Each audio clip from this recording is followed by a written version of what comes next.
ஐநாட்டுணையில அடுத்து நடக்க போகுதுன்னு வாங்க பார்க்கலாம். மொத்தமா சென்னையில இருந்து குடும்பத்தோட கிளம்பி பீகாருக்கு போறாங்க. சேரனுக்கும் சந்தாவுக்கும் நிச்சயதார்த்தத்துக்கான ஏற்பாடெல்லாம் நடக்குது. பீகார் முறைப்படி சந்தா வீட்டு முறைப்படி நிச்சயதார்த்தத்துக்கான சடங்கெல்லாம் நடந்துகிட்டு இருக்கு.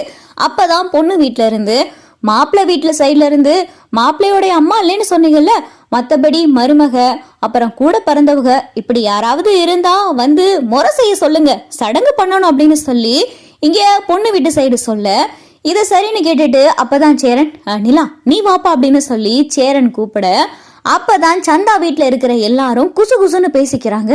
என்ன எல்லாரும் ஏன் ஒரு மாதிரியா பாக்குறாங்க, ஏன் ஒரு மாதிரியா பேசுறாங்க அப்படின்னு சொல்லி நிலாவும் சரின்னு சொல்லிட்டு இங்க சடங்கு பண்றதுக்காக வராங்க.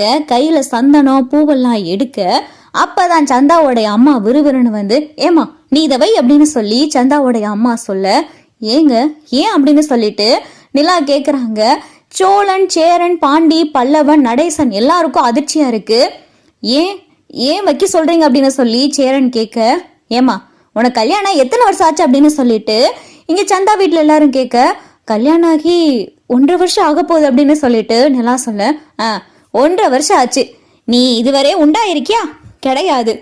உன் வயிற்றுல கரு பூச்சி புழுன்னு ஏதாவது வந்திருக்கா? இல்லை.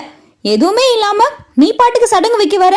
இந்த மாதிரி சடங்கெல்லாம் பிள்ளை பெற்றவங்க, நல்ல வயசு ஆண்டு அனுபவிச்சவங்க அந்த மாதிரி இருக்கிறவங்க தான் வைக்கணும், நீலாம் வைக்க கூடாதுமா போ அப்படின்னு சொல்லிட்டு சந்தாவோடைய அம்மா பட்டுன்னு பேச, இங்க சேரன் சந்தா சோழன் பாண்டி பல்லவன் எல்லாருக்கும் ஒரு மாதிரி ஆயிருது. நிலாவும் அழுகவே ஆரம்பிச்சுறாங்க. சோழனுக்கு பயங்கரமான கோவம். எங்களுக்கு கல்யாணம் 1.5 வருஷம் ஆச்சுன்னு யாருங்க சொன்னா அப்படின்னு சொல்லிட்டு சோழன் சொல்ல வர, அப்பதான் நிலா சோழனை பிடிச்சு தடுத்துறாங்க. சோழன் கொஞ்சம் அமைதியா இருங்க அப்படின்னு சொல்லவும் சோழனும் அமைதி ஆயிராரு. இங்க நிலாவுக்கு மனசு கஷ்டமாயிருது. ஓரமா போய் உட்காந்துறாங்க. நிலா நீ ஏன் உண்மையை சொல்லல? நம்ம கல்யாணம் 1.5 மாசம் தானே ஆகுது. 1.5 மாசத்துன்னு சொல்லாம 1.5 வருஷம் நீ ஏன் சொன்ன அப்படின்னு சொல்லிட்டு நிலா கேட்க, ஏன் சோழன் நமக்குள்ள நடந்த விஷயம்லாம் தெரிஞ்சா மறுபடியும் சந்தாவை சேரன் கட்டி கொடுக்கறதுக்கு ஏதாவது காரணம் சொல்லி இந்த கல்யாணத்தை நிப்பாட்டிடுவாங்க. பரவாயில்ல, இவங்க சொன்னா சொல்லிட்டு போகட்டுமே, இதனால எனக்கு என்ன இருக்கு அப்படின்னு சொல்லிட்டு நிலா சொல்ல, இருந்தாலும் அந்த அம்மா உன்னை அப்படி பேசியிருக்க கூடாது. இத்தனை பேர் முன்னாடி உன்னைய பார்த்து பிள்ளை இல்லாதவங்கன்னு எப்படி கேட்கலாம்? 1.5 மாசத்துக்குள்ள எப்படி பிள்ளை வரும்? ஏன் நிலா நீ ஏன் 1.5 வருஷம்னு சொன்ன அப்படின்னு சொல்லி சோழன் சொல்ல, பரவாயில்ல சோழன் விடுங்க அப்படின்னு சொல்லிட்டு நிலாவுக்கு சந்தாவோடைய அம்மா அப்படி சொன்னது மனசு ரொம்ப கஷ்டமாயிருது. நிலா அழுக ஆரம்பிச்சுறாங்க. ஒரு மாதிரி மனசெல்லாம் வருத்தப்பட்டு கண்ணெல்லாம் கலங்கி சோகமா ஒரு இடத்துல உட்காந்துருக்கு.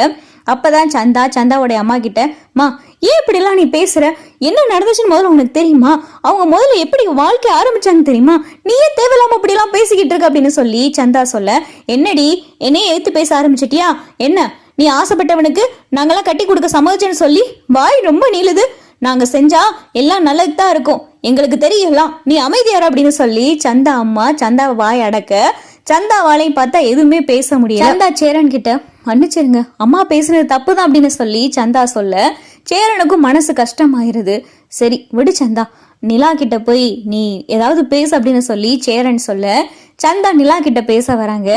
எதுவும் தப்பா எடுத்துக்கிறாதீங்க, அம்மாக்கு பதிலாக நான் மன்னிப்பு கேட்கிறேன் அப்படின்னு சொல்லி சந்தா சொல்ல, பரவாயில்ல சந்தா இதனால என்ன இருக்கு, பரவாயில்ல விடுங்க அப்படின்னு சொல்லிட்டு நிலா மனசை தேத்திக்கிறாங்க.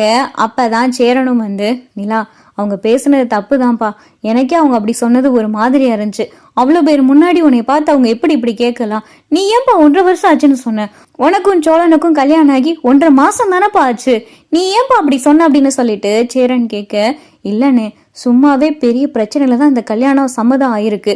இதுல வேற இந்த மாதிரி நாங்க தெரியாம கல்யாணம் பண்ணிட்டு வந்து பிடிக்காம கல்யாணம் பண்ணிட்டு வந்து விவாகரத்து போய் அதுக்கப்புறம் நாங்க சேர்ந்து வாழ ஆரம்பிச்சு அதுக்கப்புறம் கல்யாணம் பண்ணி இந்த கதையெல்லாம் இங்க தேவையா? அவங்களுக்கு இதெல்லாம் தெரியாமே இருந்துட்டு போகுது.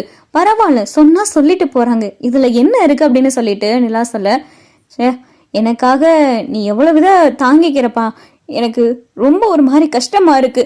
என் கூட பிறந்த தங்கச்சியா இருந்தா கூட இப்படி எல்லாம் செய்யுமான்னு எனக்கு தெரியல.